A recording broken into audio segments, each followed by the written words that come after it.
بسم اللہ الرحمن الرحیم۔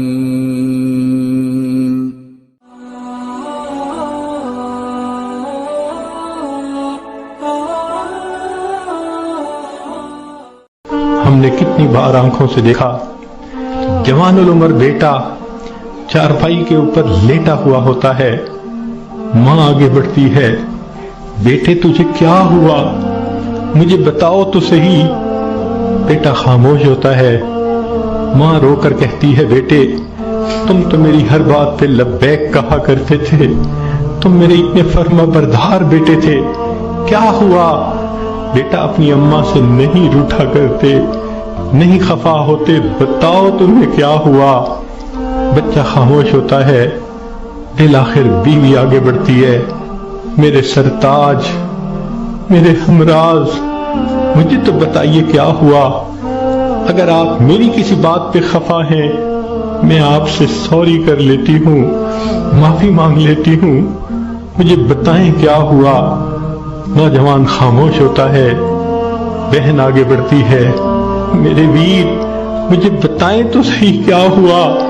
خاموش ہوتا ہے، بہن کہتی ہے کہ مجھے بتائیں، میں ابھی ڈاکٹر کو بلواتی ہوں، مگر جوان کوئی جواب نہیں دیتا۔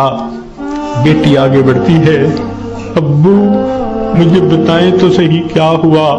ابو میں آپ کی بیٹی ہوں، میں آپ کی خدمت کے لیے 24 گھنٹے حاضر ہوں، کچھ کھانا ہے یا پینا ہے مجھے بتائیے، کوئی کام ہے مجھے بتا دیجئے، ابو مجھے بتائیں تو صحیح کیا ہوا؟ باپ خاموش ہوتا ہے، بیٹی روتی رہ جاتی ہے، ماں پھر آگے بڑھتی ہے، بیٹے میں نے کال کر دی ہے، ابھی ڈاکٹر کو بلواؤں گی، تمہارا علاج کرواؤں گی۔ بیٹا خاموش ہوتا ہے، اسی خاموشی کی حالت میں ماں دیکھتی ہے، آنکھیں کھلی رہ گئیں، روح نکل گئی، وہ اپنے کانپتے ہاتھوں کے ساتھ جوان بیٹے کی آنکھوں کو انگوٹھے رکھ دیتی ہے۔ اس ماں نے کبھی سوچا بھی نہ تھا میں بڑھاپے میں جوان بیٹے کی آنکھیں بند کروں گی۔ جب بچے کی روح نکل جاتی ہے، سب رو رہے ہوتے ہیں، کہنا شروع کر دیتے ہیں میت کو فلاں کپڑے میں رکھ دو، تھوڑی دیر پہلے یہ کسی کا باپ تھا، یہ نوجوان کسی کا بیٹا تھا، کسی کا بھائی تھا، کسی کا خامن تھا، اب کیا ہوا؟ سب نے اس کو میت میت کہنا شروع کر دیا۔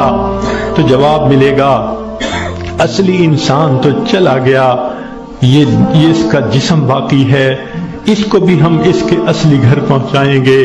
چنانچہ اس کو نہلا دیا جاتا ہے، کفنا دیا جاتا ہے اور جنازے کا اعلان کر دیا جاتا ہے۔ اس کو لینے کے لیے کئی رشتہ دار کمرے کے اندر آ جاتے ہیں، بھئی تم کیوں آئے ہو؟ ہم اس کو اس کے اصلی گھر پہنچانے کے لیے۔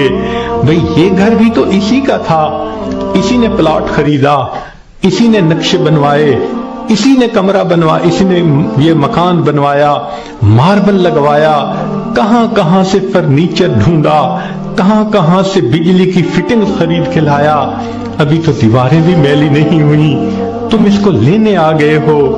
سب کہیں گے یہ تو عارضی گھر تھا، اصلی گھر تو آگے ہے، 2 گز زمین کا ٹکڑا، چھوٹا سا تیرا گھر ہے۔ سب اس کو کندھوں پہ اٹھا لیتے ہیں، رشتہ دار جمع ہیں، سب قبرستان تک پہنچ جاتے ہیں، جنازہ پڑھتے ہیں، پھر قبر میں اتارنے کا وقت آتا ہے۔ شریعت کا یہ حکم ہے کہ جو قریب ترین رشتہ دار ہو وہ قبر میں اتارے۔ ہم نے اپنی آنکھوں سے یہ منظر دیکھے، جوان بیٹے کو باپ قبر میں اتار رہا ہوتا ہے، بھائی کو بھائی قبر میں اتار رہا ہوتا ہے۔ اللہ کی شان، یہ تو شریعت کی مہربانی ہے، اس نے عورتوں کو منع کر دیا کہ تم جنازے میں اور قبرستان میں مت جاؤ۔ اگر کبھی عورتوں کو بھی حکم ہوتا کہ تم جاؤ اور اپنے بیٹے کو دفن کر کے آؤ، مجھے تو لگتا ہے کتنی مائیں ہوتی جو جوان بیٹے کے ساتھ خود بھی دفن ہونا پسند کرتی۔ کیسی عجیب اللہ تعالیٰ نے مردوں کو ہمت دی ہوتی ہے، جوان بیٹے کو جس کے جسم پہ کبھی میلا کپڑا بھی باپ برداشت نہیں کرتا تھا، آج اس کو زمین پہ لٹا دیتا ہے اپنے ہاتھوں سے مٹی ڈال دیتا ہے، بھائی مٹی ڈالتے ہیں، دوست مٹی ڈالتے ہیں، منو مٹی کے نیچے اس کو دبا کے اللہ کے حوالے کر کے آ جاتے ہیں۔ جب اللہ کے حوالے ہونا ہی ہے، اے انسان تو اپنے آپ کو آج اللہ کے حوالے کر دے۔ اللہ میں اپنے آپ کو آپ کے حوالے کرتی ہوں، جو آپ کا حکم ہوگا میں اس پہ چلوں گی، جو گناہ ہوگا میں اس سے بچوں گی۔ آج حوالے کریں گے تو اس کا فائدہ ہوگا۔ چنانچہ انسان کو بالآخر اللہ کے حضور جانا ہی ہے۔ حضرت علی عنہ فرمایا کرتے تھے، موت کی تکلیف کینچیوں سے کتر دینے سے زیادہ سخت ہوتی ہے، موت کی تکلیف دیگ میں بھون دینے سے زیادہ سخت ہوتی ہے۔ اگر موت کی تکلیف کا اندازہ لگانا ہو تو آپ عورتوں کو تو بہت آسانی سے لگ سکتا ہے۔ کئی مرتبہ آگ پہ کھانا بناتے ہوئے آپ کی انگلی جلی ہوگی، کتنے دن اس کی تکلیف رہتی ہے۔ کیوں کہ جہاں سے انگلی جلی وہاں کے گوشت سے روح سمٹ کر باقی جسم کے اندر آ گئی۔ اگر اتنی تھوڑی سی جگہ سے روح سمٹ گئی، اتنی تکلیف ہے۔ جب پورے جسم سے روح سمیٹ لی جائے گی اس وقت تکلیف کیا ہوگی، ذرا اس کو یاد کر لیجئے۔ آج وقت ہے ہم اس کی تیاری کر لیں، پھر موت کے وقت تکلیف ایسی نہیں ہوگی۔ چنانچہ حدیث پاک میں آتا ہے، جب مومن کی موت کا وقت آتا ہے اللہ تعالیٰ ملک الموت کو بھیجتے ہیں، جنت کے فرشتوں کو بھی بھیجتے ہیں، وہ جنت کی خوشبوؤں کے رومال بھی لے کے آتے ہیں اور اس بندے کے سینے پہ خوشبوؤں والا رومال رکھ دیتے ہیں۔ اس بندے کو جنت کی خوشبو آتی ہے، اس کا دماغ معطر ہو جاتا ہے اور اس کی روح کو ایسے قبض کرتے ہیں جیسے مکھن میں سے بال نکال لیتے ہیں۔ جب اس کی روح کو لے کے چلے جاتے ہیں اللہ تعالیٰ فرشتوں کو حکم فرماتے ہیں، دیکھو یہ میرا نیک بندہ تھا، روح کو قبض کر لیا گیا، اب جدھر سے اس کا جنازہ گزرے گا تم راستے کے دونوں طرف ادب سے کھڑے ہو جاؤ۔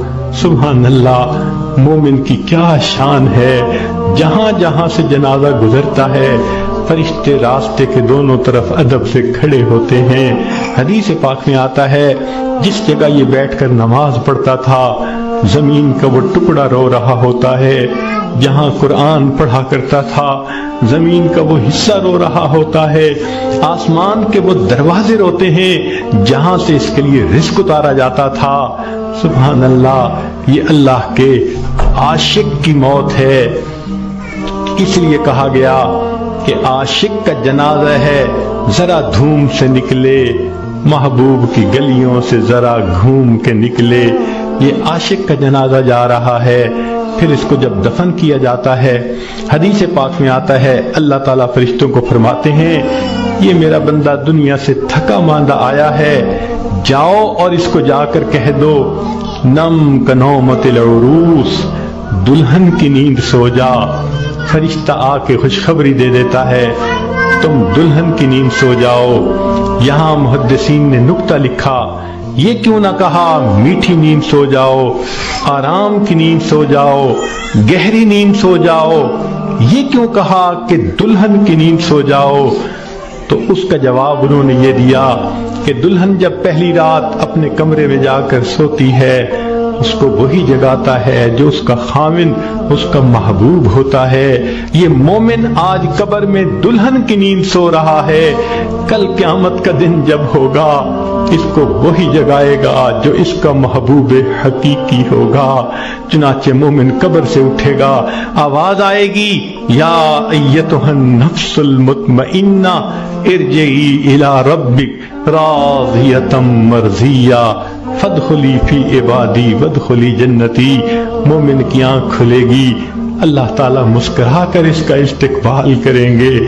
یہ کیسا خوش نصیب انسان ہے کہ جس نے اچھی زندگی گزاری، آج یہ دنیا سے آخرت کی طرف کامیاب ہو کر چلا گیا۔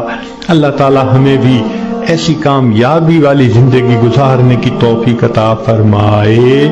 وآخر دعوانا ان الحمدللہ۔